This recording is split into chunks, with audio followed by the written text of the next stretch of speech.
CTD थाने के अंदर पुराने बारूदी मवाद वहाँ पे मौजूद थे और वो पड़ने की वजह से धमाके हुए, जिसकी वजह से एक CTD एहलकार जान से गया है। पुलिस की इब्तिदाई तज्ज़िये के मुताबिक ये दहशतगर्दी का वाक़या नहीं है। थाने के अंदर पुराने बारूदी मवाद मौजूद थे और वो पड़ गए थे, जिसकी वजह से मुख्तलिफ धमाके जो है वो हुए हैं। इसी तरह एक वाक़या 2023 में सवात की CTD कंपाउंड पे भी हुआ था, जिसमें उस वक्त 12 एहलकार जान से गए थे।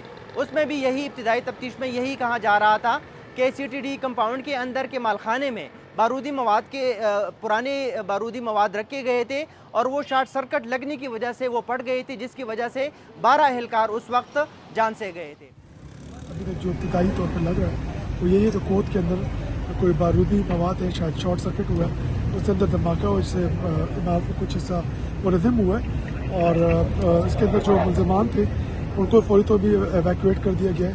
हमारे यहाँ पर 3 जो हैं CTD के एहलकार थे, उनमें से 2 ज़ख्मी हुए और एक की अभी इत्तला मिली है कि उसकी शहादत हो गई है, वो ज़ख्मी हुए और 4 जो मुल्ज़िमान थे उनको यहाँ से एवैक्यूएट कर दिया गया है। अभी फायर ब्रिगेड और बाकी तमाम यूनिट्स यहाँ पे अवेलेबल हैं। अब BD क्लियरेंस कर रहे हैं, इसको क्लियर कर रहे हैं और क्लियरेंस के बाद इसके अंदर मज़ीद इन्वेस्टिगेट करेंगे कि असल में क्या।